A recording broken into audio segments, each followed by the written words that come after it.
yo no comprendo cómo Panamá, o sea, los productores panameños no tienen la capacidad de satisfacer la demanda de cebolla local. O sea, yo no comprendo todavía cómo nosotros estamos comiendo el ajo chino y no dejamos de producir ajo. O sea, en Panamá, o sea, yo no logro comprender eso y no logro comprender cómo los gobiernos han abandonado esa práctica de ayudarlos a la gente a producir. Pues. Ven acá, si los insumos agrícolas están caros, sobre todo la urea y el, hombre, empieza a enseñarlo a producir el abono orgánico. Producimos la suficiente cantidad de caca de gallinas como para producir abono orgánico a montón. No tenemos necesidad de estar importando. Buenos días, don Guillermo, buenos días a todos los oyentes de Radio Yancón.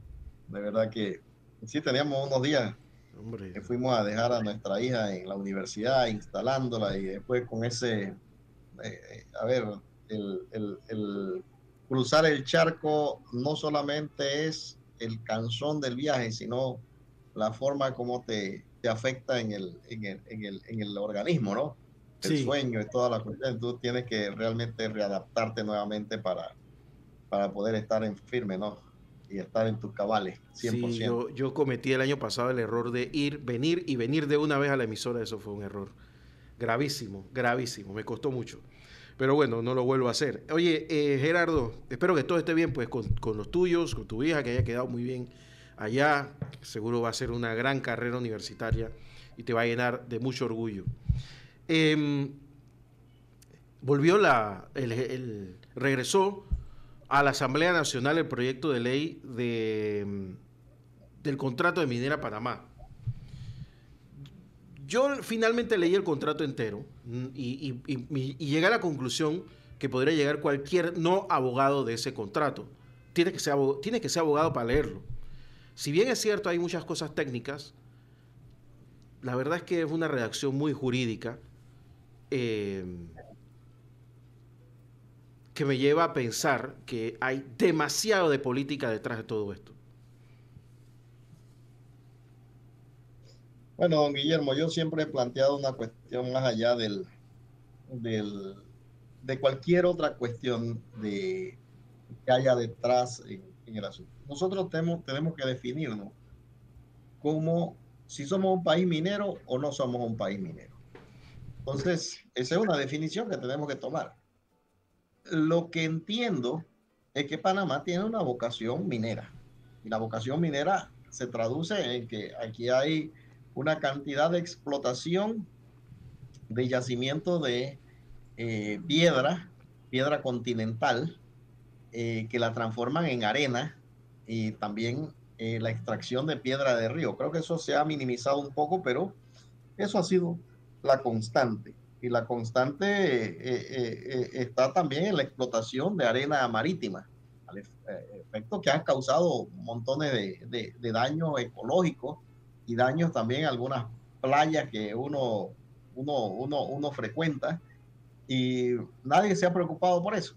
O sea, ahora que viene la explotación de el cobre en esta área de Petaquilla, es que empieza la gente a darse cuenta de que, bueno, si somos un país que debe tener una vocación que no vaya hacia la minería, sino que si vaya hacia otra área.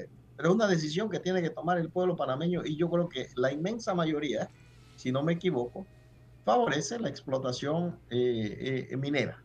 Eso, gobierno tras gobierno, ha favorecido la explotación minera. No es una cuestión de ahora. Estamos hablando desde 1990 hacia acá. Todos los gobiernos han favorecido la explotación minera. Así que también ha sido.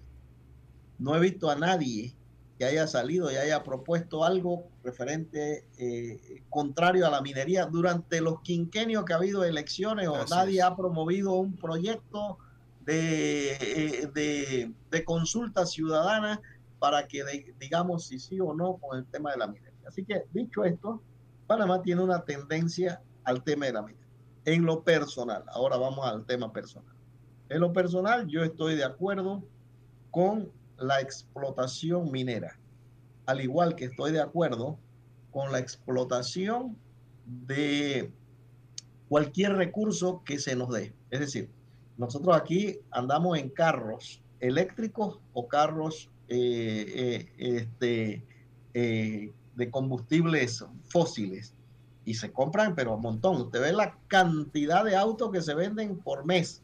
Yo creo que ya superamos la media mensual que había en 2019 antes de la pandemia. Entonces, esta situación te lleva a pensar en que a la gente le interesa. Si nosotros encontramos un yacimiento de petróleo en el área de Darién, ¿decidimos explotarlo o no explotarlo? O sea, que yo sepa, cada país que encuentra una cuestión lo explota, porque es un negocio redondo. Entonces, en Panamá tenemos yacimientos de cobre en grandes cantidades, yacimientos de oro también en grandes cantidades.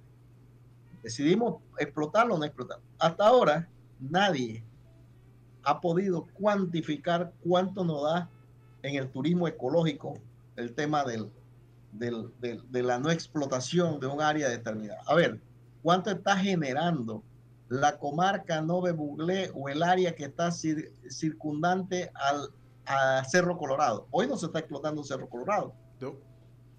Entonces, dígame cuánto está generando, a ver cuántas giras turísticas está yendo para allá, a ver cómo está esa población alrededor.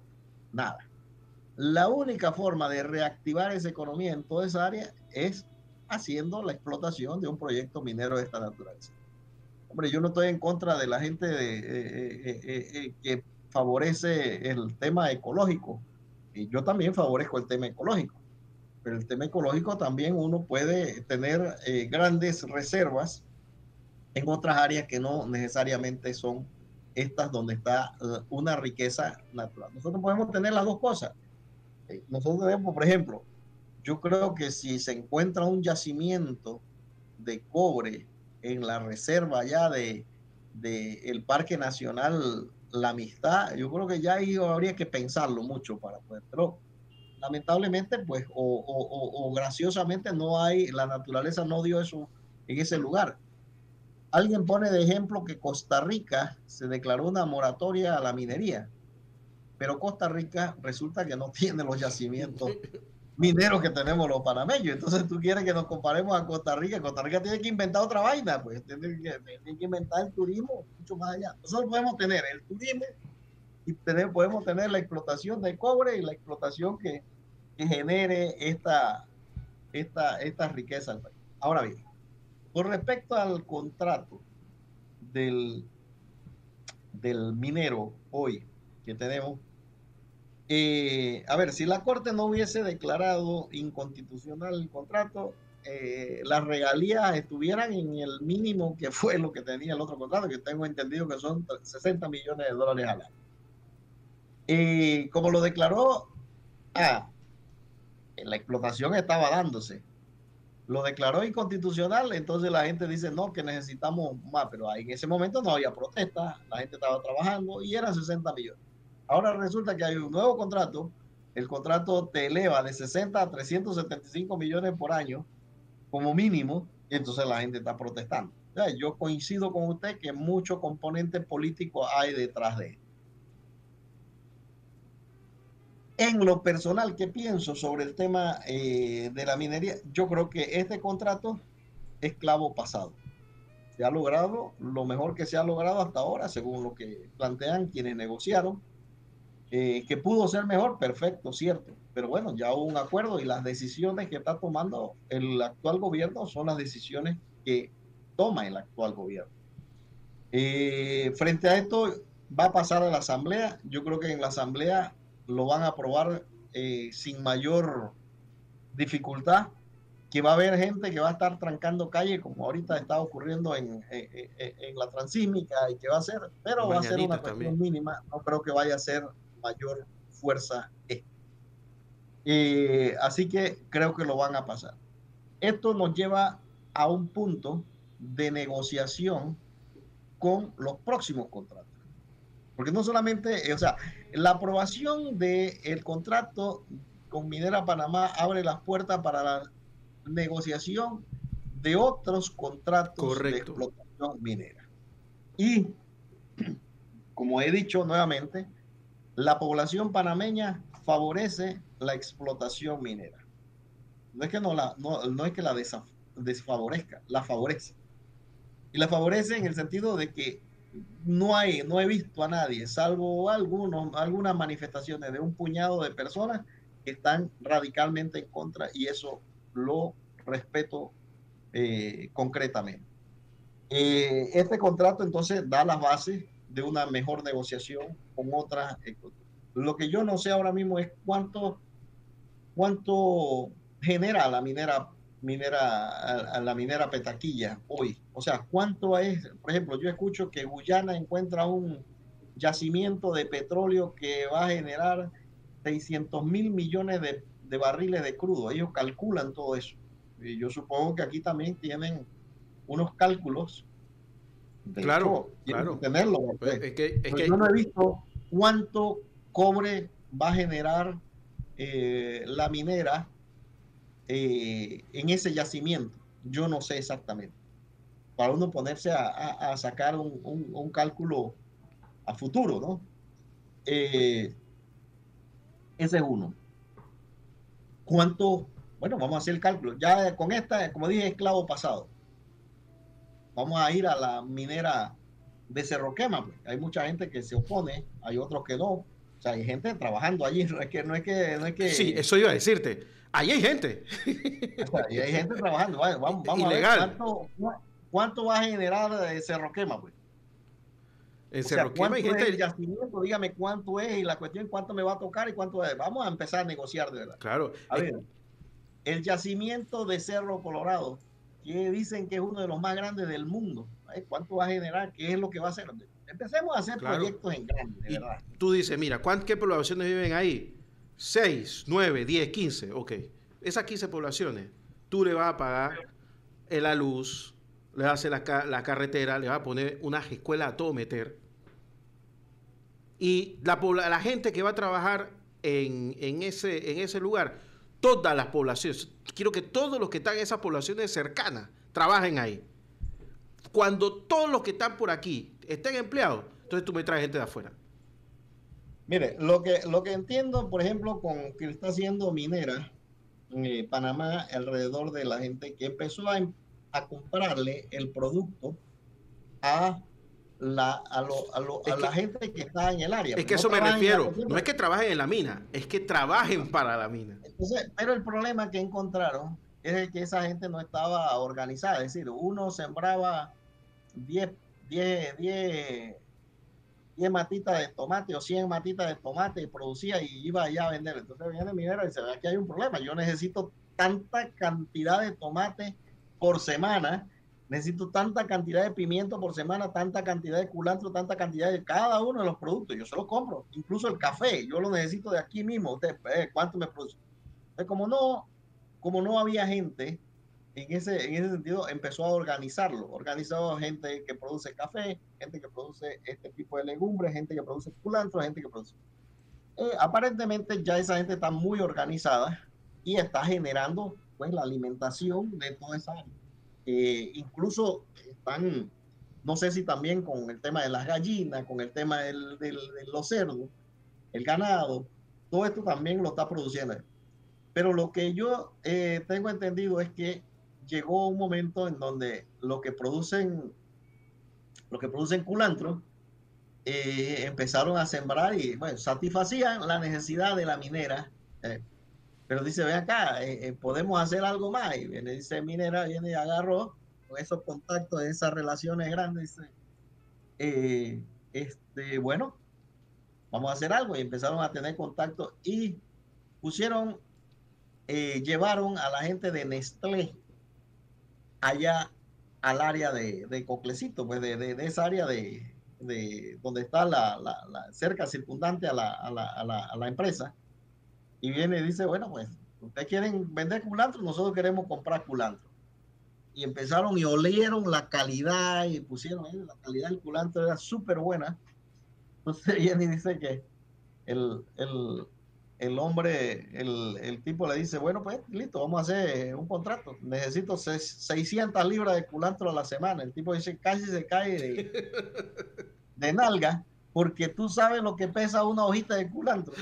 Ahora, producir 600 libras a la semana, el tipo no tuvo más remedio que contratar y hacerse amigo de otro grupo de personas para ser pues los amigos culantreros. Y hoy en día esa gente produce 600 libras de culantro, ya está satisfaciendo a la Nestlé en la cuestión. O sea, toda esa sopita Maggi que usted recibe, toda esa cuestión que se produce aquí, está produciéndose con culantro de De esa área de la cooperativas minera. creadas desde la minera. Mira, Entonces, esa gente, pero para concluir la idea, hubo un montón de gente de esta que dice, ve acá, ya estamos satisfaciendo todas las necesidades de la minera, ahora ¿qué podemos hacer? Entonces viene esta gente y dice, bueno, nosotros estamos en el Caribe, tenemos un puerto, ahora lo que podemos hacer es tener un barco que nos supla a las islas que están alrededor nuestro, estas islas acá que están cerca, pues, islas de Curazao, islas de cuestiones estas que podemos llevarle. Esa gente no produce esta legumbre, nosotros podemos producir. Pero creo que están en el dilema de la cantidad de productos que necesitan llevar a esa área para que pague toda la cuestión y la necesidad. Y esta gente sí tiene la capacidad de producción. Creo que están en esa situación que me parece que desde la minería organizada, como lo están haciendo, pueden crear un nuevo negocio, que es la producción agrícola a gran escala y organizada tecnológicamente de manera que pueda satisfacer las islas del Caribe con productos desde esa área de la minera. mira, Gerardo, qué bueno que estás hablando, porque yo estoy hablando, para que no conozca a Gerardo Berroa, Gerardo Berroa no es un rabi blanco, a pesar de que es director de la Estrella de Panamá, está estudiado, creo que es uno de los pocos, si no el único, que tiene una maestría en gerencia de redacción de medios de comunicación. Gerardo es un hombre de campo, o sea, no estamos hablando de que este señor sabe lo que es un trapiche, no lo ha visto en fotos, lo que es pararse a mover el caballo, a que le dé la vuelta.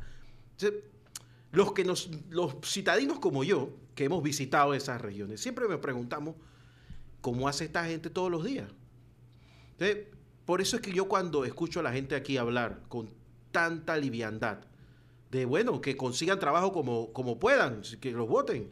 Si es que hay que mantener la ecología y no han sembrado una planta en su vida, hay que ir al área donde está Cerro Colorado, hay que ir a donde está Cerro Quema, hay que ir a donde está la minera ahora mismo para ver cómo vive la gente y cómo cambió.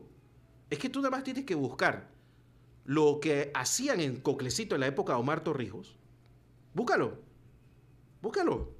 ¿Y cómo es Coclecito hoy? ¿Y por qué se desarrolló? Porque Omar Torrijos iba, ¿no? Si Omar Torrijos se murió. Ahí después que se murió Omar Torrijos, nada más que estaba la casa, la casa de Omar y todo lo demás era pueblo pobre. Ahora eso cambió totalmente. Entonces, claro, es un egoísmo increíble lo que yo estoy viendo, porque son poblaciones que se pueden desarrollar. Pero sí, tenemos que tener un buen ministerio de energía o de minas y tenemos que tener a la gente capacitada que esté ahí, despolitizada, y que cuando venga una negociación se hagan unos buenos contratos que beneficien a las poblaciones que están ahí y que no termine toda esa plata regada a un poco de gente que se opone al proyecto. Sí, es de todos los panameños, pero ahí hay un montón de gente que la está sufriendo. Y tú me dirás, Gerardo, ¿qué otra empresa se puede poner en esas áreas que le va a dar sustento a la gente o que le va a dar oportunidad a la gente? Ya no de que los empleen, sino que como tú acabas de demostrar, que puedan producir su propio producto y desarrollarse como debe ser. Porque en Costa Rica el turismo ha logrado que las cooperativas se desarrollen a tal punto que hoy nosotros estamos invadidos de productos ticos de cooperativas, cosa que no pasa al revés.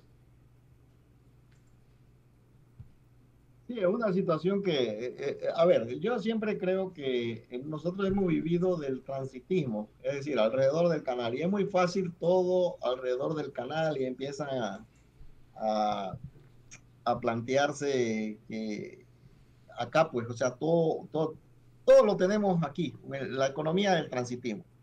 Yo pienso que nosotros tenemos que empezar a desarrollar una economía que se genere desde cada una de estas vertientes. Yo creo que, por ejemplo, eh, hay una equivocación con respecto a la producción de banano, que para nosotros es muy exitosa si la hacemos como debe ser. El problema aquí es que el sindicalismo termina exigiendo una serie de prebendas que al final hacen pues imposible el tema del mantenimiento de la empresa. Entiendo que en su momento pues hubo un serio problema con el tema de la empresa bananera y la forma en cómo realizaban sus labores, pero eso no estamos hablando de esos tiempos ahora, ahora estamos hablando de otros momentos. Recuerdo cuando se acabó el tema que la empresa chiquita Brand salió de Puerto Armuelles y se creó una empresa con con el sindicalista Morris, que crearon la, la empresa bananera que la manejaba el propio sindicato. Y al final, pues, los sindicalistas, por más que quisieron hacer lo que hicieron, nunca pudieron producir como producía el banano y la forma como estaba organizada a la empresa chiquita.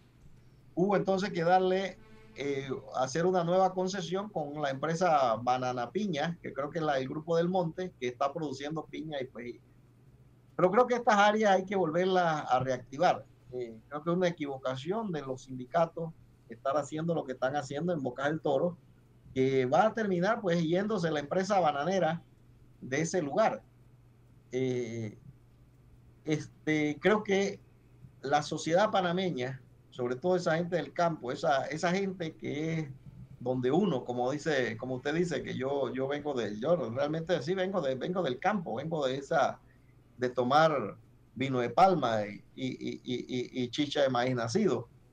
Eh, Realmente, pues, se equivocan al estar creyendo en pajaritos preñados que te pueden llevar pues a una circunstancia que es peor de la que tú crees que estás. Yo creo que hay gente que es muy brillante y que pues estando en la bananera o trabajando en esta cuestión no significa que no pueda tener una gran escuela y que al final pues pueda estar llevando su capacidad intelectual a otras latitudes. Pero ¿de dónde salió? Permitieron que la persona se educara. Yo creo que sin esta empresa y estos negocios que se ponen alrededor, le es muy difícil a un niño pues sobresalir y salir luego para pues, emprender otras profesiones. Entonces, yo creo que es una equivocación afectarla. Al contrario, lo que tenemos es que ayudarla a crecer. Yo creo que aquí no se ha documentado y distribuido lo suficiente la tragedia de Puerto Armuelles, porque fue una tragedia. Que dieron tanto para que finalmente se fuera la empresa que le daba sustento a miles de panameños, que había convertido esa área de Chiriquí en una de las áreas más prósperas del país y que pues terminó como lo estamos viendo ahora, ¿no? En un área donde todavía le está costando renacer de la ceniza. Lo que pasó en Puerto Armuelles fue una verdadera tragedia. Yo conozco gente que, que, que vivía en Puerto Armuelles, que hablaba perfectamente inglés. Yo le preguntaba dónde tú aprendiste inglés. En la escuela. A ese nivel llegó Puerto Armuelles y la tragedia que fue un sindicalismo exacerbado, intransigente y que sencillamente no le importaba a la gente. ¿Qué se hicieron los líderes sindicales? Se fueron de ahí. Y la gente se tuvo que quedar ahí en medio de la pobreza que se generó.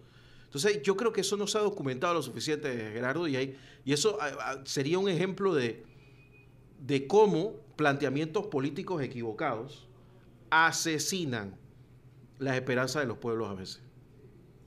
Sí, yo creo que yo estoy de acuerdo con el mejoramiento y el mejoramiento económico de los trabajadores, pero estoy en desacuerdo en, en asfixiar a la empresa que genera el dinero con el que se le paga a los trabajadores.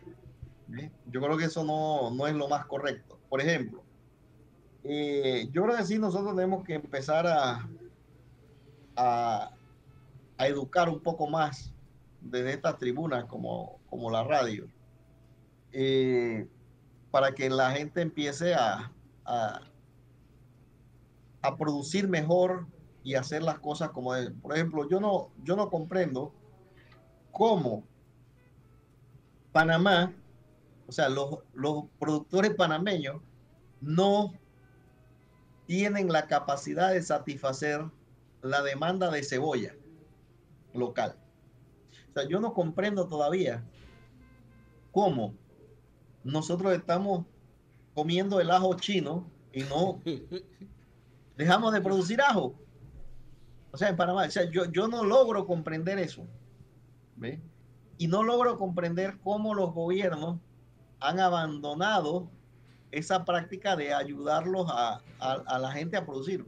Ven acá, si los insumos agrícolas están caros, sobre todo la urea y hombre, empieza a enseñarlo a producir el abono orgánico. Aquí producimos la suficiente cantidad de caca de gallinas como para producir abono orgánico a montón. No tenemos necesidad de estar importando